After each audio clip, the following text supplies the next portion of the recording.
was J.R. and Jamie's way of celebrating Dixie's life.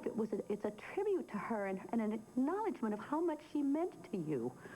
And to all of us, Ted. Look, I am sorry if we stepped over the line.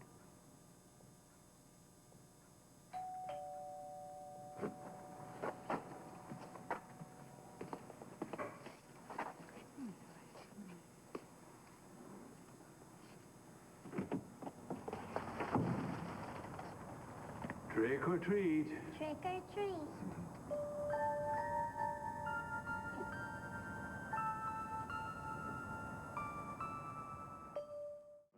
If you'll excuse me, I think I'll go change.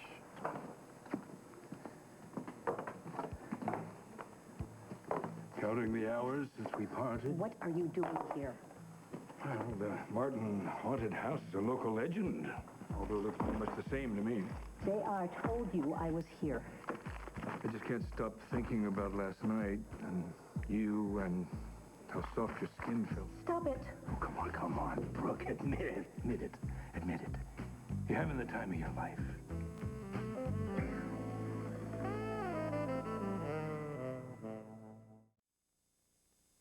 How like you?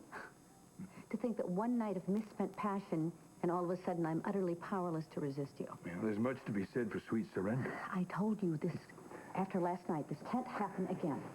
I hung on your every word. What are you doing here? I'm taking my daughter trick-or-treating.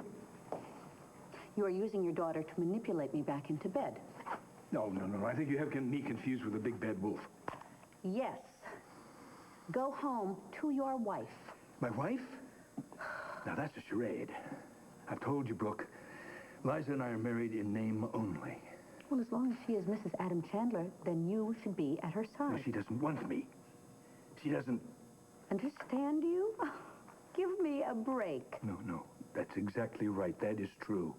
You are the only one who ever knew the real me. Well, the real you should know that I'm on to you, and I'm not going to let you use me to punish your wife. I'm not using you to hurt Liza. Would you take your voice down a decibel or two? Your daughter, you and Liza's pride and joy, is in the next room. Colby is too young to understand what's going on. Oh, and what are you going to do when she's old enough? Sit her down and tell her that you're trading Mommy in for a previously owned model? No, of course not. Well, it would be just like you. It would, to teach her that people are interchangeable, that if you get bored or you know, you can find somebody else. You can find a new toy, a new distraction. You take distraction to a whole new dimension, Brooke.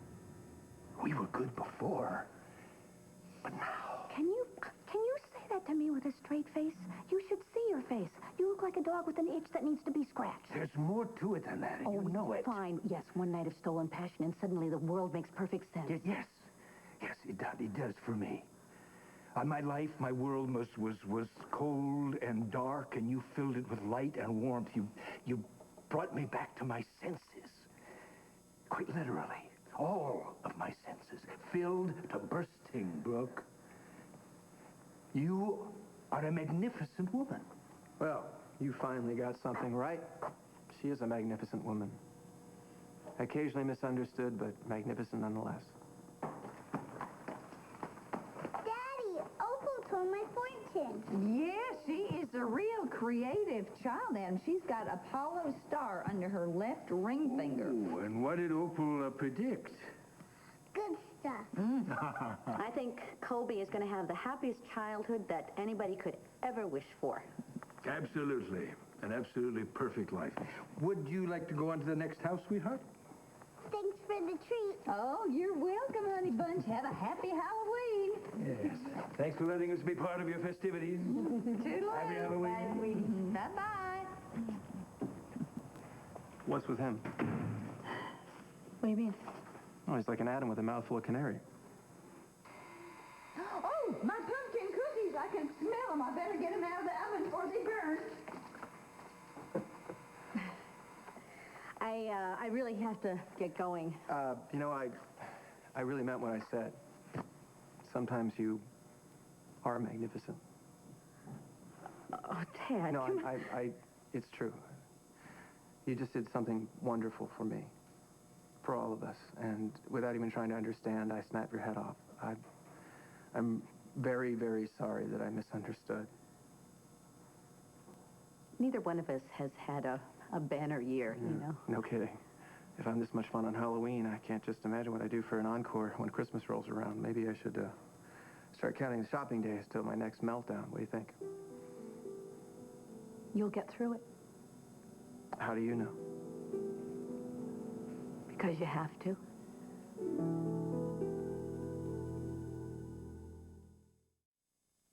You know, I've been thinking seriously about putting some distance between me and Pine Valley for the holidays. Maybe a house in St. Bart's, you know?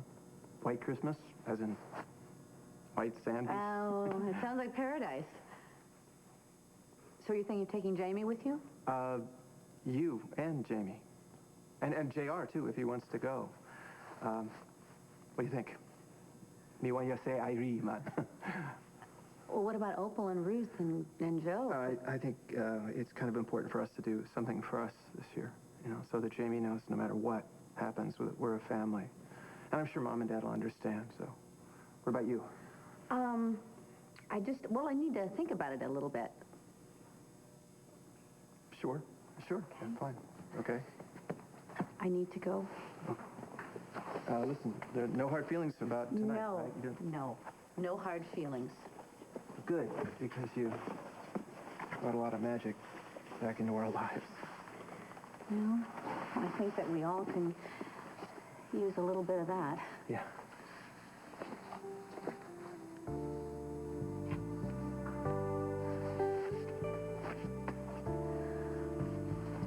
Good night, Dad. Drive safe.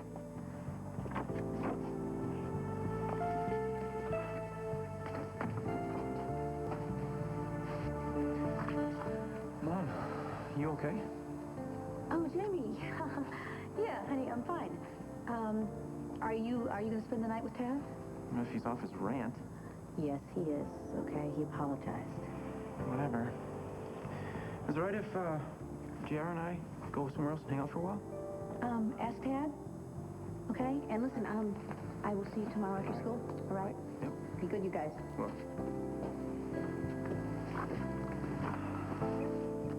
What's going on with your mom? I have no idea.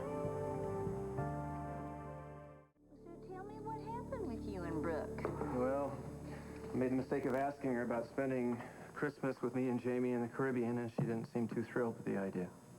Oh, well, and Dixie's not been gone that long, and poor Brooke, I mean, she's an open wound, what with Maria's coming back from the dead. Yeah, well, I keep thinking about something she said to me in Nevada, you know, something that kind of cut too close to the bone. And what was that? She told me if I hadn't pressured her to marry me for Jamie's sake, that she and Edwin would probably be celebrating another wedding anniversary.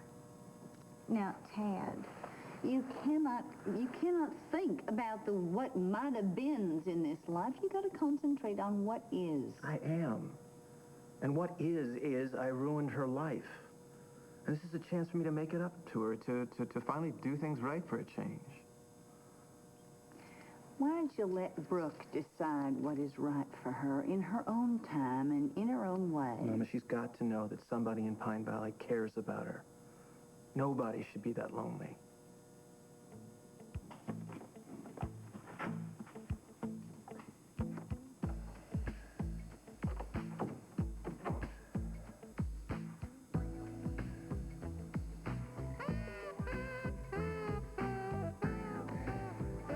Trick or treat.